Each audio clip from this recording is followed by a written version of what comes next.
The Smash community has been shocked to learn recently of Puppey's accusations of sexual abuse from Smash commentator Cinna P. Puppey, ranked as the highest player on the Southern Virginia Power Rankings and 5th on the MD/VA Power Rankings, is an acclaimed Pokemon trainer main who has made strides in the community from a young age. Cinna P, formerly known as Cinnamon, has commentated multiple events and was formerly engaged to professional player Wadi. Puppey has revealed in a Twitlonger post his experiences of emotional and sexual abuse suffered at the mere age of 14 by the hands of Cinna P.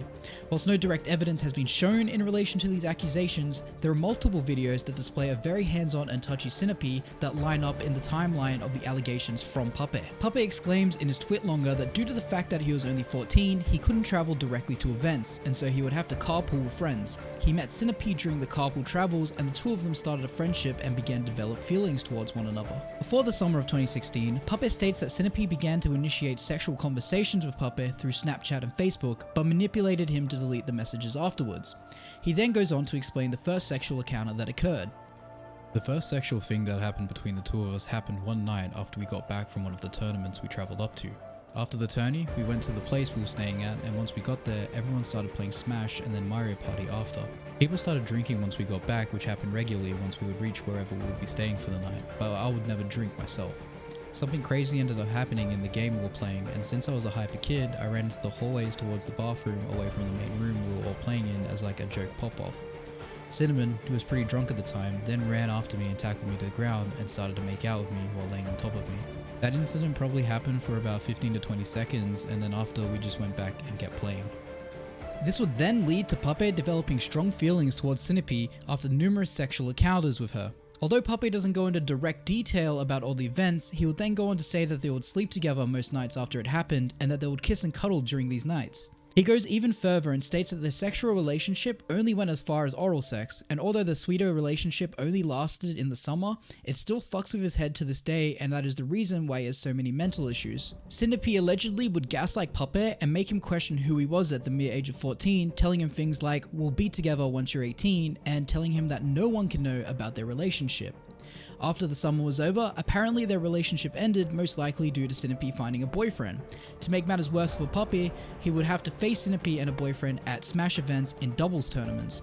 Puppey exclaims that he hated this and would constantly show bad manners during their matches. Puppey then ends his Twitlonger with the following statement. I could write for hours about my countless experiences during the summer, but that would make this insanely long. My reason for writing this is so I can hopefully be at peace with my experience finally. I'm so tired of having to be silent for years and years now, and I'm tired of hurting over it. I'm not looking for revenge or anything like I would have been back then when I was petty and immature. I'm writing this now in hopes to simply just be at peace with myself and move on from this period of my life. I've been depressed for so long in major part due to that summer. I'm tired of hurting over this and being afraid to speak out. I've lost many hours of sleep over this situation, writing this and the thought of releasing this. If you made it this far, thank you for reading." Cinna P has not yet released her own statement on the matter, but if the allegations are true, it may very well end her career as a Smash commentator and potentially prevent her from attending Smash events. To make matters worse, a new Twitlonger has been released by Smash player Glyph Money detailing his relationship with Cinna P. In his Twitlonger, he explains that the relationship he had with Cinna P has damaged his psyche to the point where it's a very painful memory for him to revisit. To start, he details that upon meeting Cinna P during 2015, she was very open about her sexual exploits and told stories to him about performing oral sex on 2 members of their local scene. He also mentions the fact that later on in their relationship, she would cheat on him with Smash player Black Yoshi whilst Glyph Money was on vacation. He then goes to talk about how naive he was during the whole ordeal. He explains that it was well known in his local scene that she would approach high-level Smash players with attraction and knew how to leverage her sexuality with those players. Glyph Money paints a picture that she was easy to persuade him. He found that the more they spoke, the more it seemed that they had in common. However, this was not the case. In his eyes, this was designed by her to make him consider dating her. She would tell him that they were soulmates and that she wanted a relationship, and so they started to date. Later on in their relationship, he caught her on Smash Wi-Fi at 3 AM with another player, Archie. He pressed her on the unusual timing and she claimed that she had a nightmare and that he was helping her calm down. He would later find that they were exchanging nudes on Snapchat during that time. Glyph felt that something was off and she was distant. A week after him begging for the truth, she admitted that she was pursuing Archie sexually and that she needed to be free to do what she wanted. She then said that she loved Glyph too much to break up with him and that if they were to end it, he would have to end it first. The next paragraphs basically go into detail about how Glyph should have broke it off there, but he had such low self-confidence and was so in love with her that he couldn't initially do it.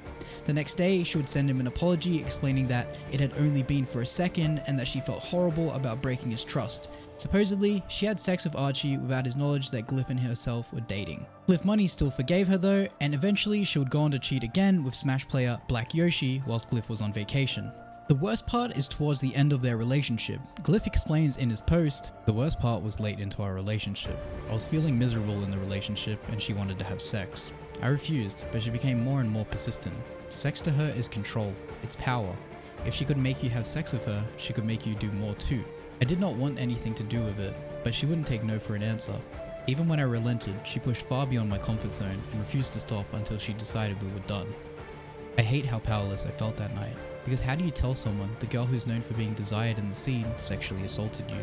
And afterwards, he would end the relationship with Cinna P, who would then go on in 2016 to allegedly assault Puppet. So guys, I personally hope that Puppet and Glyph have found some sort of peace of mind after finally being able to explain their past trauma, and I hope everyone can take a moment to realize the serious nature of Cinna P's actions.